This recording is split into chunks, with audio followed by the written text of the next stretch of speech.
Dakota, congratulations on this movie.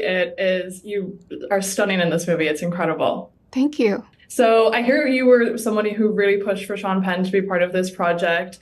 How did you convince him, and why did you want to work with him on this? I convinced him because he's my neighbor, and I went to his house and I was like, please, will you read this? And he did.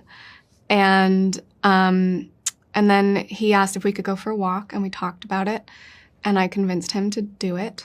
He was a little bit wary at first, but he felt like because it was that this specific film was made by all women, that he was safe. Yeah, he's incredible in this. You guys are working so intimately together in this movie. What was something maybe you learned about him that you didn't know before? Oh my God, I learned so much, and I'll never say. I know things that the internet would love to know. Okay, it's your neighborly duty to keep it a secret. I am a vault. Absolutely. So do you have any kind of awkward cab journey survival tips? Because personally, I was watching this, I was like, I would have lied, but I appreciate that she did not, and it was so vulnerable and honest. What is your kind of awkward cab journey tips? Oh God, it kind of depends on my mood.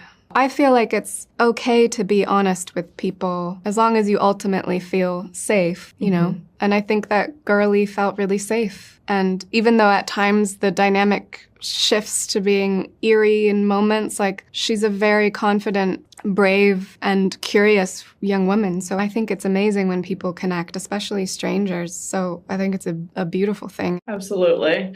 You've mentioned in some interviews that it was really challenging to get this movie made. What were some of the hurdles that you faced, and why did you really want to push this through? Well, I just think it's an amazing story, and it's incredibly written, and the concept of making a film that was just set in a car with two people having one long conversation was a challenge that I felt really inspired by.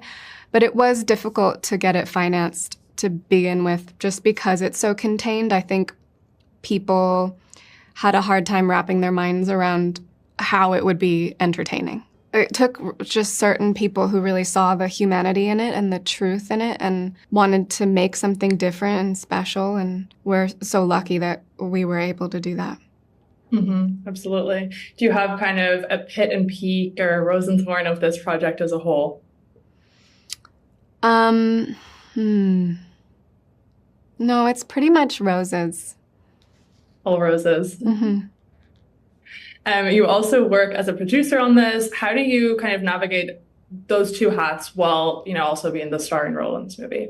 My partner, Ro, and I, she's sitting in the corner. We work like very closely together. She is incredibly powerful during development and prep and on set. And then on set, I'm better on set than I am in prep as a producer. It's such a different experience to produce films that I'm in, because typically I don't actually like to watch films that I'm in because I feel like I have no control over the outcome. But now I feel like I do, and that I'm more a part of the creative process. So I'm able to be in the edit.